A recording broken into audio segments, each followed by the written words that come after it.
When your nervous system is turned up to a certain point, that's like electricity happening in the body. So if it's very high, if your nervous system is very stimulated and that voltage is turned up due to the stimulus, then you will feel more of these internal vibrations.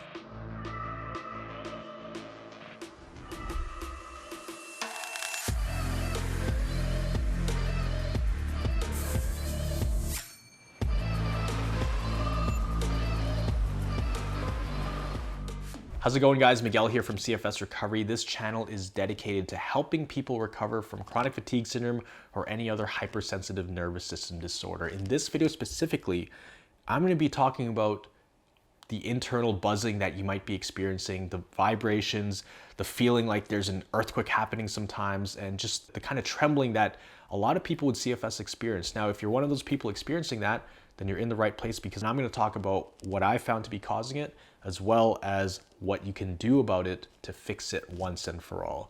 Now, I did not like this symptom at all. I didn't like any symptoms. I had over 50 of them at one point. But this was a symptom that was sticking around 24/7. It never really seemed to go away. It felt like I was plugged into an electrical socket 24/7. And it's hard to describe this to a normal person who has never experienced this before, but if you're watching this video right now, then I know you know exactly what I'm talking about. You feel wired, you feel jittery. When you try to relax, you can't really relax because sure, you're not moving, but internally it feels like something is just being electrocuted. Almost that kind of feeling, right? Now, I used to feel this when I was trying to fall asleep, the moment I woke up, when I was walking around doing things, and it got to the point sometimes where I would actually be trembling. If I would hold my hand out like this, now it's normal, but back in the day it was shaking and I was always trembling. My nervous system was always on edge. That's what it felt like. It felt like at any moment you could just explode. There were other times when I would be standing around with my friends. This is when it wasn't as severe, but we'd be standing around and then all of a sudden I would feel the floor shake, and I'd look around and ask them, I was like, did you guys feel that? It was definitely an earthquake. And they just look at me like, no, there was no earthquake, man. It was just you. And I'd be like, okay, that's weird, because I could have sworn there was an earthquake. So I had a lot of these internal tremors, and the wired buzzing feeling was very annoying because I could not sleep. I think this was one of the big factors that led to a lot of insomnia, because at nighttime, like I mentioned earlier, I could not relax. No matter how comfy my bed was, no matter how dark the room was, no matter how fluffy the pillows were, I just could not relax. And that led to my thoughts as well. Not only was my body just trembling and wired, I felt like my brain was wired too. It's like I couldn't stop my thoughts. My thoughts, it was like a freight train that once the thoughts started going, it just went, and it just snowballed into all these different things. And next thing you know, there's a thought here, here, here, and it felt like my brain was wired. Now I understand what's going on a lot more. Sometimes you feel more wired than other times. Sometimes you actually have these windows where you actually feel decent. But for most people, most of the time they are wired, and sometimes it's 24/7. But the way I describe it to people from what I experience is your nervous system is run on an electrical impulse. It is literally run on electricity. So when we have this buzzing and internal vibration feeling, it's kind of like your nervous system being completely turned up into sympathetic mode. If we think of like a dial, and we have 0 as parasympathetic, which you can't ever get to 0 because that means you're dead. So it's always going to be probably around a 1, right? So let's say 1 to 10. On 1, that's more so parasympathetic. That's when you're in a deep sleep. 10 is when you are in a full-blown panic attack and your body is just extremely sensitive, and this could be when your symptoms are flaring up too. Now, what happens is our nervous system can get stuck at certain levels. So when you have CFS, typically your body is stuck in a hypersensitive state, in a more sympathetic state, in sympathetic overdrive, and it's stuck at a 7 or an 8. What I see is that leveler, the more it's turned up, the more stimulation you have within the body. It's like someone turning up the voltage on the electricity in your body between your nervous system functions, right? So the higher you turn it up, the more wired you're gonna feel. And the thing that has a direct effect on the level of voltage on your body is stimulus. Any kind of stimulus. It could be physical, could be mental, could be emotional. But But essentially, when your nervous system is turned up to a certain point, that's like electricity happening in the body. So if it's very high, if your nervous system is very stimulated and that voltage is turned up due to the stimulus, then you will feel more of these internal vibrations. With this symptom of buzzing and vibration, it's the same approach as any other symptom in CFS. You have to just throw it under the same umbrella as everything else. Throw it under the umbrella of a hypersensitive nervous system issue.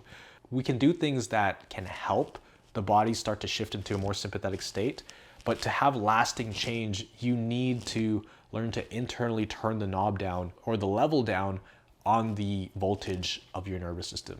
You could call it voltage, you could call it stimulus, but overall, you want to be able to turn that down internally in addition to other things you're doing. So I recommend people do things like cool showers, like acupressure mats, like sleeping with a mask on at night to block out any light. All these things are tools that can help, but they won't necessarily solve the problem long term if you don't learn how to do this internally. Now, once I started dealing with one of the main stimuli that kept my nervous system turned on, then I was able to start having less and less of this wired feeling, less and less of the vibrations, the buzzing, less of the feeling like I was plugged into an electrical socket 24/7. And the way I did that was lowering the main stimulus that was causing a lot of this, which was the emotional and the mental stress.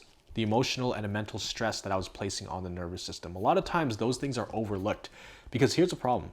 You could be resting physically, lying in bed, doing absolutely nothing, and you might be feeling the same, if not worse. And that's what happened to me. When I was living with my grandparents for 8 months, I was not getting out of bed. The only time I got out of bed was one time a day, and that was to go to the washroom. And even doing that really hit me hard. My grandma had to help me get to the washroom. I had to hold on to her. Keep in mind, at the time, I was 22 years old and she was 72. She was 50 years older than me. I should have been the one helping her, but she was the one helping me. So there was definitely a lot of guilt with that, a lot of kind of shame. And then I was also putting a lot of stress on myself because, I had too much time to sit and feel sorry for myself throughout the day and just think, oh, should I do this? Should I do that? I'm scared to do this because it's going to trigger symptoms. I had no idea what was going on.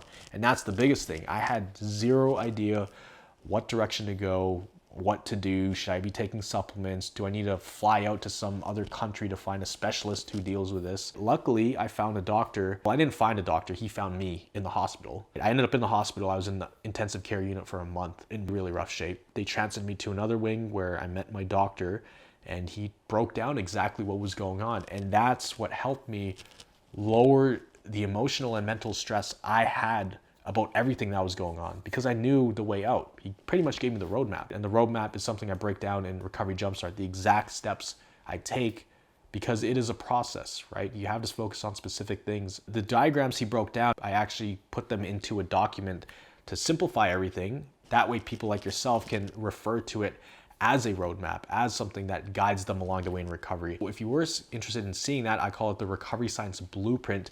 You can click the link down below. You could check it out and see if it's something you want to have on hand and save on your phone that you can refer to when you're feeling a loss.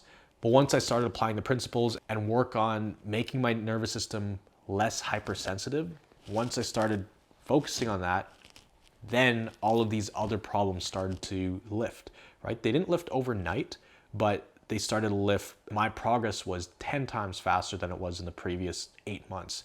In fact, it was like 1,000,000% better because the previous 8 months, I was actually getting worse and worse. Now I was actually getting better very quickly, but it was still a journey ahead. It didn't happen overnight. But in terms of making those symptoms go away, you can't work on them immediately. You can do things like cool showers and acupressure mats that can help temporarily. But in order to make it go away for good, along with all of the other symptoms you might have, including the fatigue, anxiety, heart palpitations, POTS symptoms, anything else you might be feeling, you do have to attack this as one problem. And that problem is the hypersensitive nervous system issue.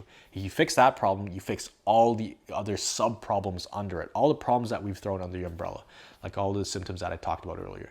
So make sure you comment down below because we do subscriber highlights every single video. In fact, this video, the highlight is going to go to Karen Lambert. She commented, "Miguel, this is healing in a nutshell. My eyes were open while watching this. I've spent years trying to fix each symptom and not succeeding fixing any of them.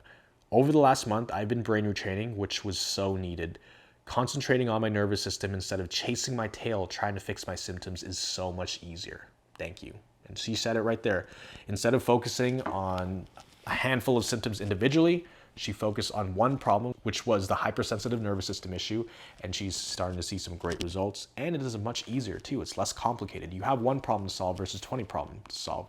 But in solving that one problem, you solve the 20 other problems. So make sure to leave a like, comment down below your biggest takeaway from this video, hit the subscribe button, and also hit the notification bell to make sure you don't miss any of the content that we put out on this channel. We post every single day just to help a thriver like you stay on track. Now always remember, you are a thriver and you are just one mind shift away from living a life with thriving health. I'll see you in the next video.